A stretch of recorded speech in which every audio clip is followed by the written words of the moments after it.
I'm Paul Bell, PC-12 owner pilot and POPA board member.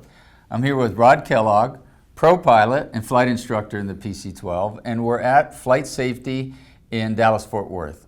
And now we're going to be discussing and demonstrating issues with go-arounds in the PC-12. Now, Rod, I've trained here at FlightSafety in the simulator and in the airplane where we're typically for go-arounds, we're kind of set up for a weather event. It's a low overcast. We're either going to see the runway at the minimums or not, and then we're going to execute a go-around. So I'm kind of mentally ready for it. In the real world, when we're doing go-arounds, often there's some startle factor because it's something else. What are some of the real-world things you've seen that cause one? Yeah, well, when we're prepared for it, we don't ever want to have to do it, right? But some of the most disruptive times are VMC days where everything seems perfect, and then out of the blue we get that call from ATC, or if we're at an uncontrolled airport, someone pulls out in front of us that didn't make a radio call. All right, so these are all items that are going to disrupt our flow as pilots, and if we're not in the mindset of the go-around, we're probably not going to execute the go-around correctly. Yeah, so we'll show some of those more realistic scenarios that could create that startle factor. And first, I'm going to do basically everything wrong, and then we're going to have Rod come in and take the same scenario and show us how to do it right. So we are on the RNAV GPS runway 35 left approach. We are 4 miles from the final approach pitch, and we're going into Colorado Springs on a blustery day where the ATIS tells us that our overcast is 6,700 feet, which would be about 600 feet AGL. We're shooting the LNAV minutes. We're shooting the LNAV approach. Set your altitude and your rate. Okay, so we will set it down to the MDH 6,500 and a rate of 700, and gauge vertical speed. We're on a non-precision approach, so we're setting that in the altitude pre-select. And we're 2 miles from the approach fix. So our gear is coming down. Got a little power.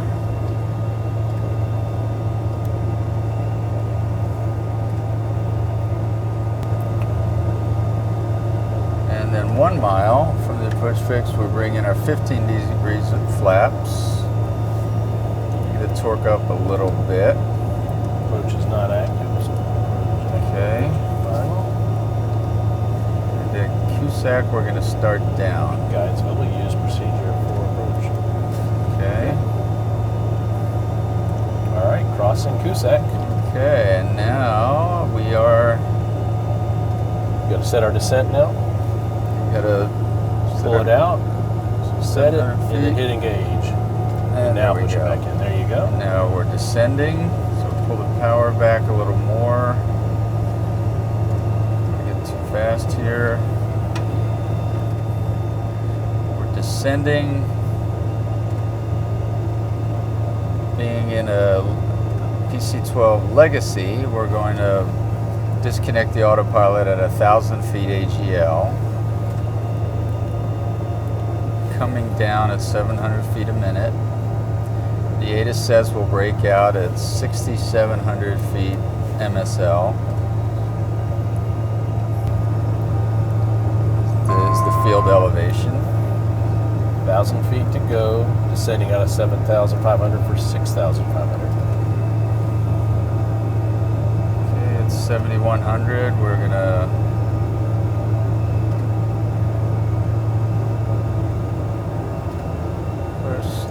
autopilot off. There we go. Autopilot. Okay, autopilot is off. We actually re-engaged it. That's okay. There we go. It's off. Yeah, we just got a gas message for that. That's okay. Up. There we go. We're going to be visual. 500 above. All right. Oh, and there's our runway. We're over there. Okay, good to go. We're going to slow down, bring our 40 degrees of flaps in. All right. You're outside the cockpit now. Outside the cockpit, and landing is assured. We feeling great about life. A little high. What could go wrong now? What could possibly go wrong? And here we are in short final. We have quite a right crosswind here. Okay. Minimal. Excellent. What is that airplane doing? Tower, what is that airplane? What is that FedEx plane doing there? Okay, he is not stopping. Okay, we're getting out of here. Full power. Let's pitch way up. We're over. And we're, whoa, whoa, whoa, whoa, whoa. And we're over temping. We're in the shaker. Going back down. This is a mess. Okay, let's get a positive rate at least. Good, we got our airspeed building up. Let's get our flaps all the way up. We're back in the clouds. All right, we've got an EIS caution. Oh, Over temp. Okay, we got to pull the power Man back. bars are trying to drive you down. Yeah, why are they trying to drive me down? I'm on my missed approach procedure. We've got a flashing alerter. We didn't set our missed approach altitude. Did not set our missed approach altitude, which is 9,000. Now, okay, we're at 90 knots. All right, hit IAS again. Okay. So we have some kind of vertical mode, and we do. And then we're climbing through 7,400. Trying to get back on our missed approach procedure. Now we're going to hit the autopilot. And We have to hit suspend in this aircraft to get the nav to pull. There we go. yeah. So now it's climbing at 9,000 feet.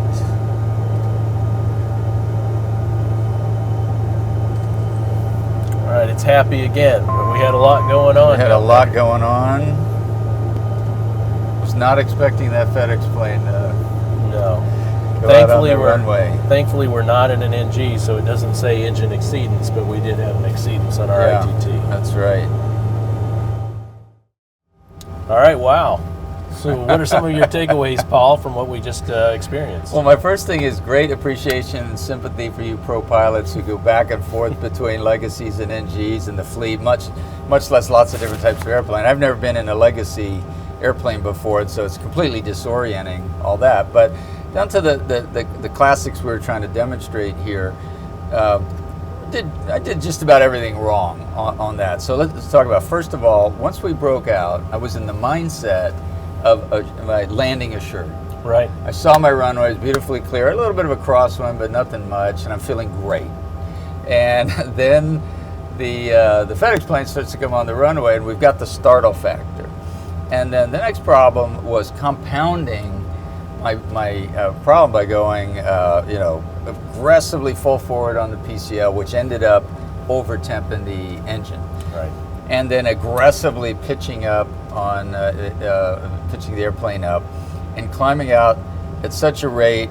Then I see that that I'm over temping, so I pull the power back, and then I get a shaker, and then I end up back in IMC, and I'm all kind of discombobulated and behind the airplane. So all I'm really thinking about that point is recovering from the shaker.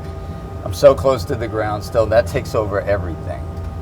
And then only as I'm climbing in the clouds again do I realize that I didn't set my altitude pre-select for the missed approach altitude. I was still on the MDA. So once we start to transition back to the autopilot, I'm set up all wrong. And we actually saw that we were above the MDA, and the airplane wanted to descend back to the MDA. Command bars were trying to bring you down. Command bars were bringing me down rather than climbing.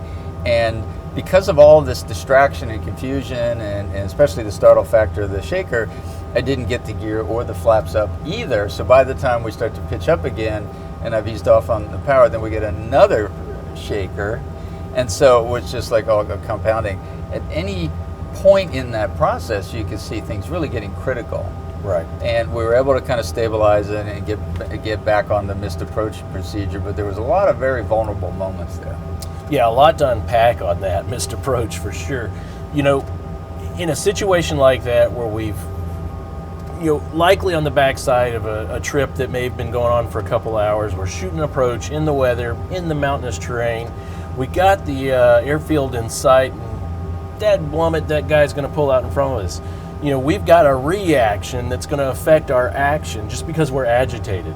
Like you said, you overpulled, you were more aggressive on adding the power than you needed to be. We weren't smooth, we weren't in control, and this just started a cascade of events that unfolded over the course of a minute or more. All right, during that course of time, we did damage to our engine, right? We were definitely not in stabilized flight.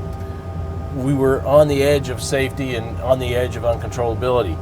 We had tones that we weren't familiar with, that we weren't able to identify right away. When we finally corrected them, there was an impending problem waiting for us on the other end of that. When our flaps cleaned up, we had an IAS speed that was unable to be sustained within the regimen of the stall protection for the clean configuration. So a whole lot to unpack there. Again, this is where we really talk about being in the right mindset. As soon as you break out, you're still flying the airplane. Don't think about that steak dinner in Denver, right? All right, think about getting it to the chocks, and you got to be prepared for anything. And again, when we have real world missed approaches or go-arounds, this was really a low-level go-around, we can't let the agitation drive that reaction and action. Right. Excellent. All right.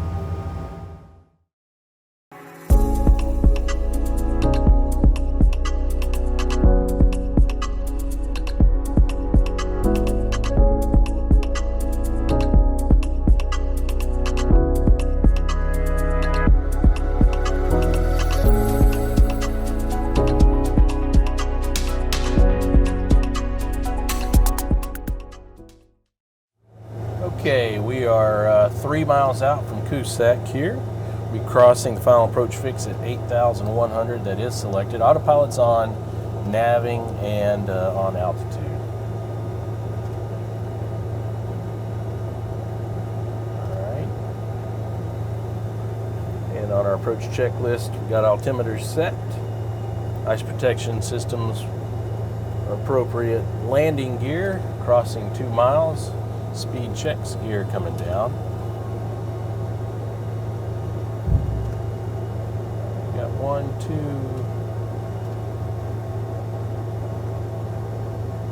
All right, 3 in the green. Right, lights and flaps at a mile, and we are 1 mile out. Speed checks, flaps coming down 15.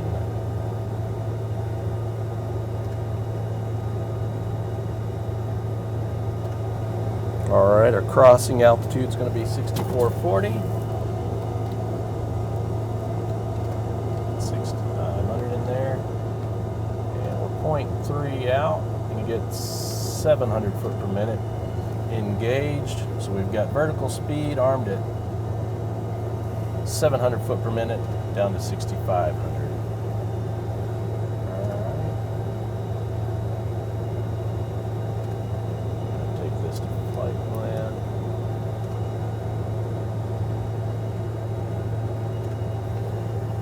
All right, we're inside the final here. Landing gear is down. Flaps are at 15. Speed checks, we'll go ahead and set them to 30. AOA is looking good. Pressurization and autopilot still functioning. All right, 1,000 to mins. We got 500 feet until we disconnect the autopilot.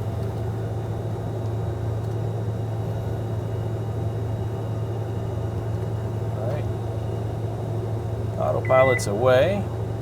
We're just going to stay in the flight directors now.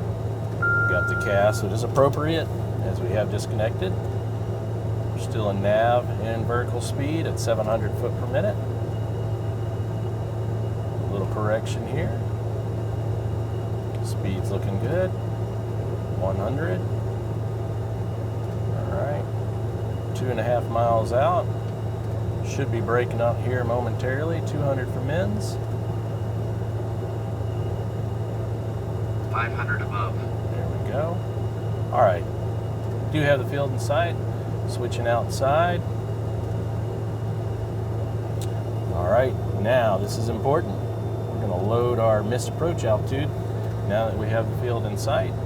And we'll also take it to full flaps. Speed checks for full flaps. All right, everything's looking good. Landing assured, flaps 40. All right. And it looks like our holding traffic is no longer holding short. It definitely looks like he's coming out onto the runway. Tower, we're going around. All right, toga's in, smoothly adding power.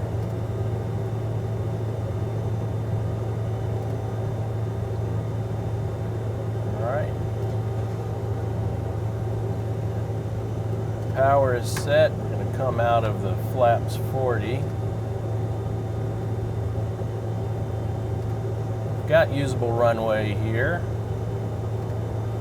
We're going to leave that gear down. Yaw damp's still on. We won't go nav quite yet. Our fast slow pointer is looking good. We've got good positive AOA. We're pitched in. Temps look fine. Maybe just a touch more for the wife and kids. All right, no more usable runway, gears coming up.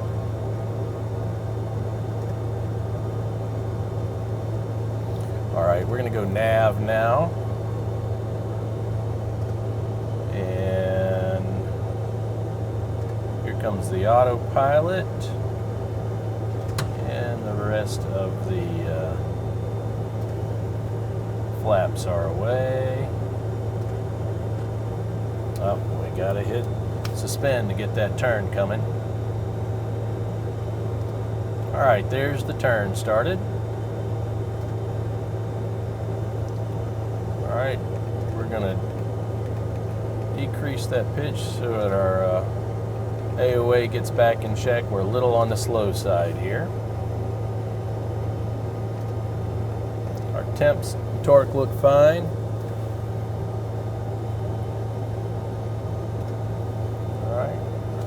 On this outbound segment, a little more speed, 1,000 feet to go, climbing out of 8,000 for 9,000.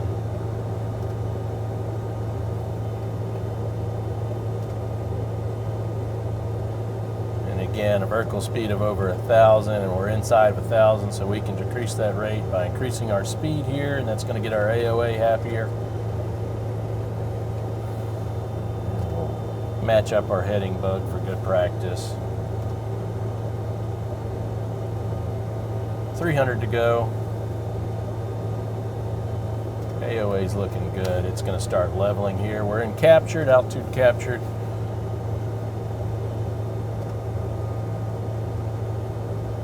All right, we are established on the outbound leg on altitude for this segment. So, Rod, we wanted to come up with a scenario today that was as realistic as possible about when you might find yourself executing a go-round. Right. And we were discussing how we often train for a weather event where you get right down to minimums and you're looking to see if you have your runway or not. So you're mentally kind of thinking you might be doing a go-round. Right. But in our experiences, we talked about it.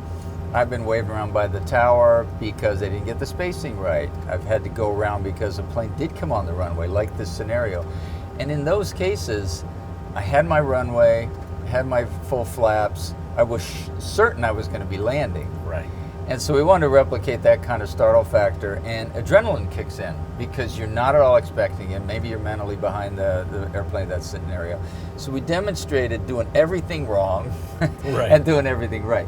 And the contrast, I think, was really profound because in that high adrenaline moment, you know, what I was showing was too much power too forcefully, pitching up too fast, and you see how you can really make a problem quite a bit worse. Right. We talked about a stick shaker, and we were off path. We were actually veering to the left towards the Rocky Mountains because we were in Colorado Springs.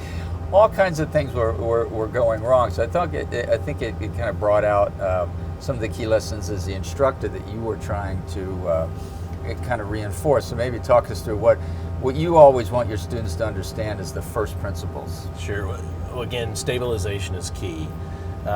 Less is more in this circumstance where we want to get the results that we want. we have to be smooth. We have to make gradual corrections and changes. And again, we can't let our emotions and frustrations drive the actions that we're taking to do the go-around correctly. Again, you may have seen Top Gun last week, but it's not that kind of flying, right? And we want it to be smooth, both in the operation for us, but also for our passengers if we have passengers on board. This should be a maneuver that shouldn't alarm them, right? And we think of it as a dynamic maneuver because it's a go-around, right? It's a missed approach and a go-around, a low-level go-around. It sounds like a lot should be going on. There's a lot going on management-wise, but as far as the actions, especially at a high-altitude airport where we have limited performance capabilities, the actions were actually very subtle. So we have to keep that in mind when we go into these things. But again, the biggest thing is stabilization has to be key in our mind, and we can't let the emotions of any events drive the actions that we take as pilots to correct. I think it was a good demonstration to show how much stuff can snowball when things start going wrong, but it was also as good to see it flown right, where if we just take it smoothly and methodically, it all just falls into place.